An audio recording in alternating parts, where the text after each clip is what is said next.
I'm at this 3-story double A-frame cabin that comes with not one, not two, but 3 outdoor deck areas. Just that stat line is absolutely insane. Let's now go and check out this gigantic A-frame cabin. The A-frame cabin is located at the end of this road, so we're going to now enter the property. And the first thing I'll point out up these stairs is your fire pit area. There are 4 chairs here, and it's a really nice setup. We'll now head further down the driveway and you'll catch your first glimpse of the A-frame. It's so massive and towers over everything else. I just love the exterior design. Just look at all these different angles in the roof. You can park your car under here. There's also a grill waiting for you and one of the many entrances which we'll enter into very shortly.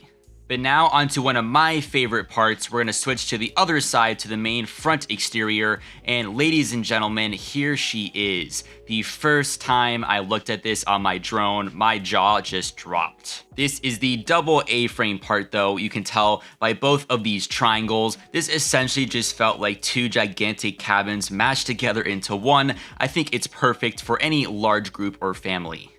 You also have what just feels like an endless amount of outdoor deck space. I'll break that down more later, and it looks truly magical at night when this cabin is all lit up.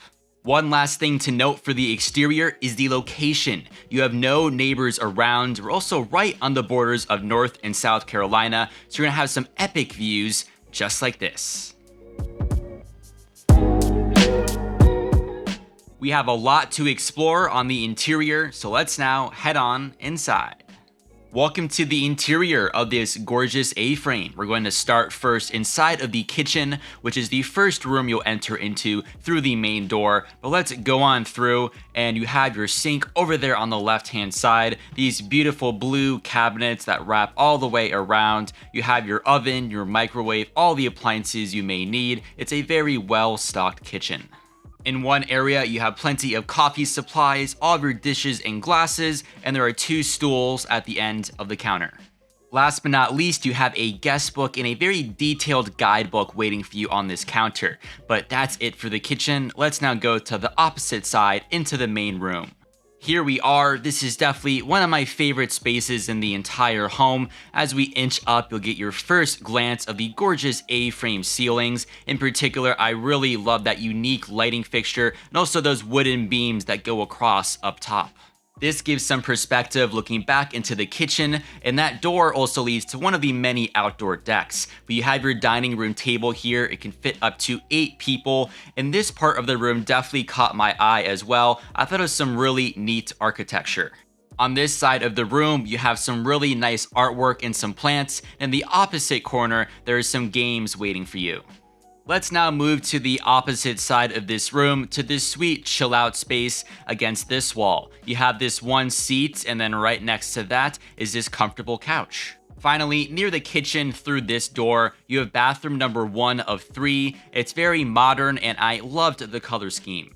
Let's now quickly pop outside to one of the many outdoor decks. You have 4 chairs out here and a gorgeous view looking into South Carolina. I probably view this as the main deck, and it's located right outside of the main A-frame section. Back inside now, this is right next to the fridge in that main entrance, and there is a staircase, and this will take us to the bottom floor where all of the bedrooms are. If we hook right at the bottom of that staircase, we'll go down this hall and enter into another bathroom. I won't spend a ton of time here, but it's very clean and has everything you need. Let's continue down that same hallway, and at the end, we'll enter into bedroom number 1 of 3. It's simple and modern. There's a TV at the end of the bed. Also, these nice little cabinets, which make for some great storage space on both sides of the bed. You'll definitely get a great night's sleep here. Now onto the other side of this bottom floor. If we go to the left of the staircase, you will enter into what I'd probably call the main common space or the chill out space on this bottom floor. You have 2 chairs and a couch, a map of the national parks, and a washer and dryer unit in this corner.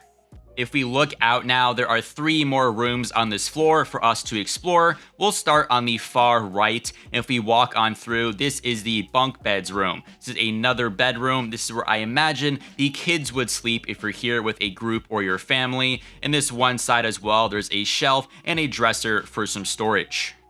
Directly next to the bunk beds room is your master bedroom. I think it's the most spacious of the 3 bedrooms. You have plenty of closet space against this one wall. And in the opposite left corner is the in-suite bathroom.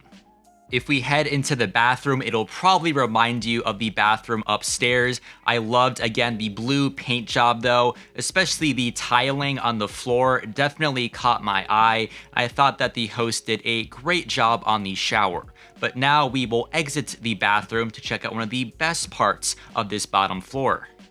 We will exit out of the master bedroom through this door and come outside to another outdoor deck space. This particular space has a hammock and plenty of seating options, and of course comes with more views, but I just basically popped right outside of my bedroom here and began my day with my morning tea sitting in this hammock. It was super relaxing.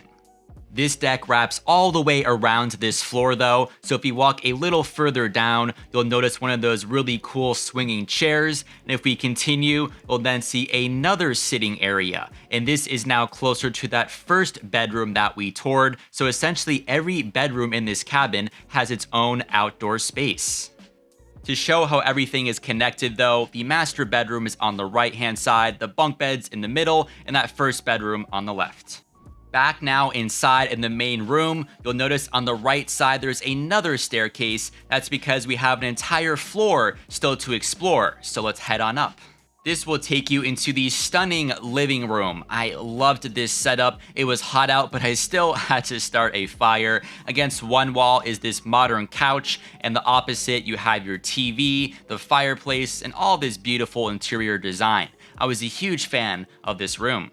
Directly connected to the living room, this is now the 3rd and final outdoor space. This is the screened porch. It's a great option if bugs bother you because they can't get inside here. You have some comfortable seating options though, and it's a really great place to relax. It's located in the upper left-hand corner of the cabin for some reference. Finally, also connected to the living room, we'll go up this staircase to the 3rd and final floor to the loft, and the owners chose to convert this area into a really cool reading nook space. You have a beautiful lighting fixture as well though, a really comfortable couch. I just love this entire layout. It felt super cozy to me. You have another seat in this one corner, and against the far wall is a shelf with a record player and some books waiting for you. If you go all the way to the end, you'll be met with this epic view. Just look at those A-frame angles and all the natural light pouring in. You can also peer over the railing. You'll then look down into the main room. This is just definitely one of my favorite A-frame cabins of all time. It is such a beauty. Thanks for watching, guys. I'll link out my A-frame cabin playlist down below. If you want to watch some more of my A-frame tours, be sure to subscribe. And until then, I will see you next week for another Airbnb tour.